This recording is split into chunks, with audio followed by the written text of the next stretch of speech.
Hi കൂട്ടുകാരെ, ഇന്ന് 4 മണിക്ക് എന്താണെന്ന് നോക്കിയാലോ. ഇന്ന് രാവിലത്തെ പുട്ട് ബാക്കിയുണ്ടായിരുന്നേ.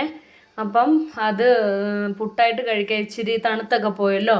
അപ്പോൾ അത് ഞാൻ വിചാരിച്ചു വേറൊരു രീതിയിൽ ഉണ്ടാക്കി കഴിക്കാമെന്ന്. കുറച്ച് പാൻ വെച്ചിട്ട് കുറച്ച് എണ്ണ ഒഴിച്ചു, കടുക് പൊട്ടിച്ചു, ഉള്ളി ഇട്ട് കൊടുക്കാം, സബോള ചെറുതാക്കി അരിഞ്ഞ് ഇട്ട് കൊടുക്കാം, കുറച്ച് തക്കാളി കുഞ്ഞിതാക്കി അരിഞ്ഞ് ഇട്ട് കൊടുക്കാവേ. ഇതെല്ലാം കൂടി നന്നായിട്ട് വഴറ്റി ഇച്ചിരി ഉപ്പും കൂടി ഇട്ട് കൊടുത്ത് നന്നായിട്ട് വഴറ്റാവേ. കൂട്ടുകാരെ, നിങ്ങളിങ്ങനെയൊക്കെ ഉണ്ടാക്കി കൊടുക്കാറുണ്ടോ മക്കൾക്ക്? ഞാൻ ഇങ്ങനെ എളുപ്പപ്പണി എല്ലാം ഉണ്ടാക്കി കൊടുക്കാറുണ്ട്. അവർ കഴിച്ചോളൂ എന്ന് വെച്ചാൽ മോള് കഴിക്കും, മോൻ കഴിക്കുകയില്ല. പക്ഷേ എന്തെങ്കിലുമൊക്കെ പറഞ്ഞ് കഴിപ്പിക്കാൻ നോക്കും ഞാൻ പരമാവധി.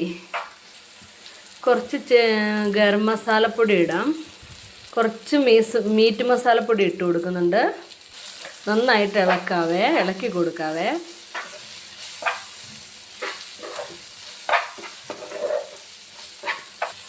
കുറച്ച് വെള്ളം ഒഴിച്ചു കൊടുക്കാവേ, ചൂടുവെള്ളമാണ്.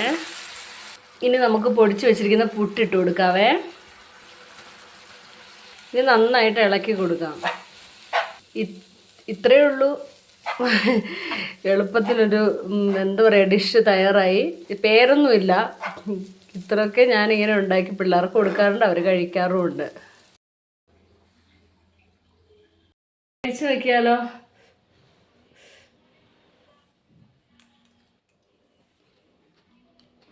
സൂപ്പർ കേട്ടോ.